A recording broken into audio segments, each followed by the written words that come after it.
Allez, salut les amis, j'espère que vous allez bien. Ce matin, on se fait un focus Ethereum. Bon, déjà, s'il y en a un qui me dit qu'il n'est pas déçu des perfs d'ETH, les gars, je vous comprends pas.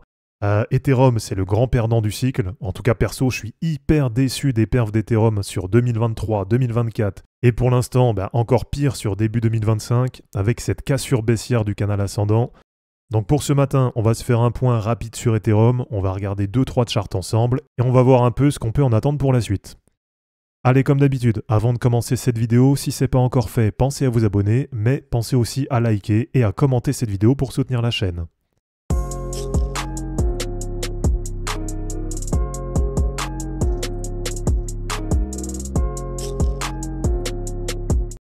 Alors Ethereum, en termes de chart, s'il y en a un de vous qui me dit qu'il n'est pas déçu d'Ethereum sur le cycle, ou en tout cas qui s'attendait à ça, et bien dans ce cas-là, c'est qu'on se comprend pas les amis, parce que moi je suis hyper déçu des perfs d'Ethereum, et je pense que je suis pas le seul de toute façon.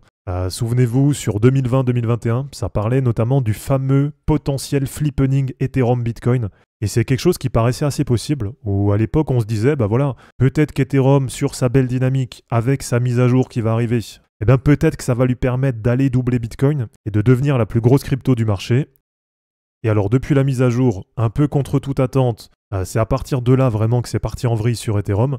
Et donc on se retrouve maintenant avec un ETH qui est à 1885 $, donc qui est repassé sous le niveau historique, on va dire sous le niveau psychologique des 2000 $. Et alors vous allez voir quand je vais vous montrer les autres charts après, eh bien finalement c'est bien pire qu'on le pense actuellement sur Ethereum.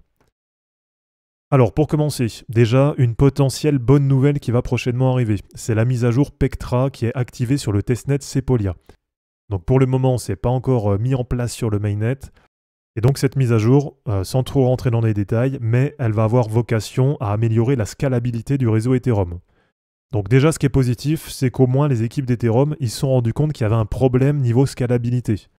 Voilà, on le sait là sur le cycle, il y a Solana qui a vraiment bien performé et qui a réussi à attirer beaucoup de monde sur son réseau parce que sur Solana, il y a une super scalabilité du réseau et quand on est utilisateur, il y a une super expérience utilisateur. Ça fonctionne bien, c'est rapide et c'est pas cher.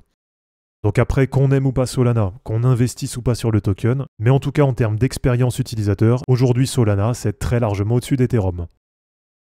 Alors du côté de la DeFi, aujourd'hui au total il y a 87 milliards de TVL sur l'ensemble de la DeFi, donc là ça regroupe toutes les blockchains. Et aujourd'hui Ethereum ça représente 51% du total de la TVL de la DeFi.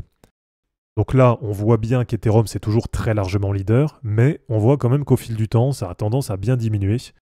Voilà, sans vous refaire tout l'historique de la DeFi depuis 2020-2021, mais on voit par exemple qu'en juin 2024, on avait Ethereum qui avait 61,2% de la TVL. Et on voit que là, en moins d'un an, Ethereum a perdu plus de 10 points de part de marché. Et quand on prend par exemple sur les ETF, donc où là on s'était dit, voilà, les ETF Bitcoin, ça a été une vraie réussite. Ça a réussi à attirer pas mal de monde. Sur Ethereum, ça va être pareil, ça va être le jackpot. Et finalement, la grosse déception, les ETF Ethereum qui attirent très peu de monde, qui n'arrivent pas finalement à générer vraiment de l'intérêt. Et là, par exemple, sur les 30 derniers jours, sans avoir besoin de rentrer dans les détails des chiffres, mais on voit directement qu'il y a plus de journées de sortie, donc il y a plus d'outflow que d'inflow sur les ETF Ethereum. Alors, est-ce qu'il y a une perte de confiance sur Ethereum? Est-ce qu'on arrive peut-être sur un point bas d'intérêt? Seul l'avenir nous le dira. Mais en tout cas, pour le moment, à l'instant T là, de cette vidéo, on voit bien qu'Ethereum, ça attire pas grand monde. On voit bien que c'est une crypto qui sous-performe.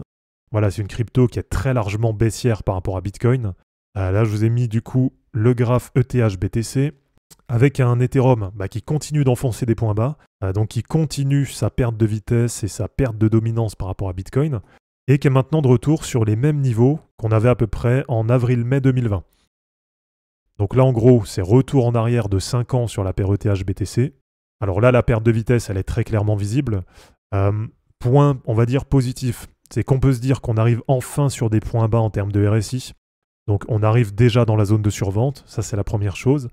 Mais on arrive surtout quasiment sur les mêmes niveaux qu'à l'été 2019, voilà, qui avait marqué vraiment un bottom. Et derrière, on avait Ethereum qui avait surperformé Bitcoin pendant quelques temps. Donc à voir si cette fois ça va être la même chose. Est-ce qu'on va avoir Ethereum qui va redriver un peu plus d'intérêt que Bitcoin? Alors très franchement, là aujourd'hui, moi je suis un peu sceptique. Là j'ai un peu de mal à trouver des points positifs d'Ethereum par rapport à Bitcoin. En tout cas là sur les derniers temps, Voilà, pour quelqu'un qui rentre sur le marché, même en termes de risk-reward, j'ai même plus forcément l'impression qu'il y a un meilleur risk-reward sur Ethereum que sur Bitcoin. Et alors on pourrait se dire, ouais mais c'est parce que sur Bitcoin il y a les ETF, donc du coup ça fausse un peu les stats, il y a beaucoup plus d'intérêt sur Bitcoin grâce aux ETF, mais par rapport au reste du marché, Ethereum n'a pas forcément sous-performé. Alors en une charte, je vais vous enlever directement ça de la tête, puisque voilà, si on prend la dominance d'Ethereum par rapport à l'ensemble du marché, on est vraiment sur une charte qui n'est pas bonne du tout sur les derniers mois, avec par exemple en juin 2024, un ETH qui valait encore 18% du marché total.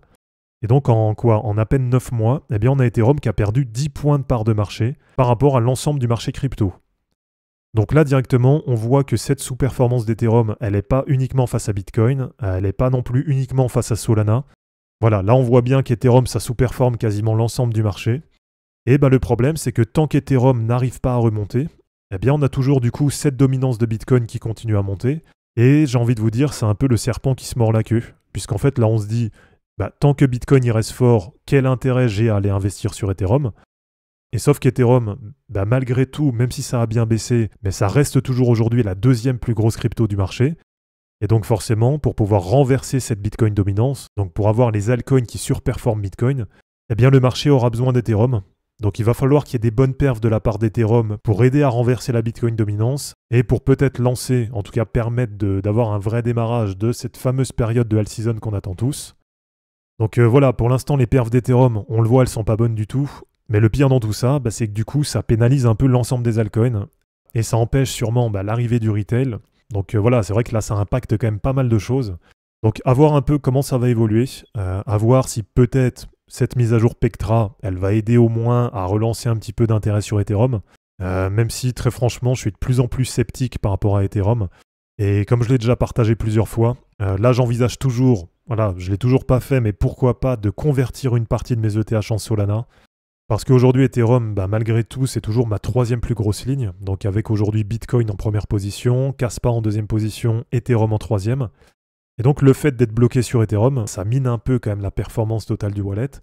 Et je me dis, pourquoi pas, peut-être convertir une partie des ETH en Solana. Voilà, dans tous les cas, je me dis convertir 20-30% en termes de risk-reward, je pense que ça se joue.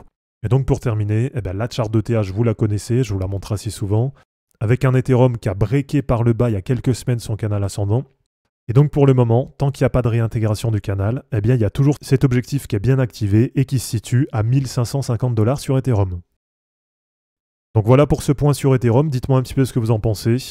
Déjà si vous êtes déçu, n'hésitez pas à le dire en commentaire. Et à mon avis sur le cycle, on est un paquet à être déçu des perfs d'Ethereum. Et puis n'hésitez pas à me dire un petit peu ce que vous en pensez. Est-ce que vous pensez qu'Ethereum va réussir à réattirer un peu plus de monde? Et est-ce que ça va permettre peut-être de relancer une vraie dynamique d'investissement dessus?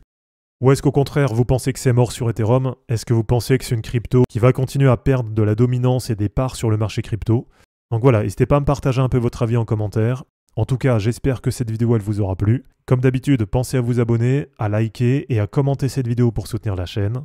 De mon côté, je vous mets tout ça en ligne et je vous dis à bientôt. Ciao!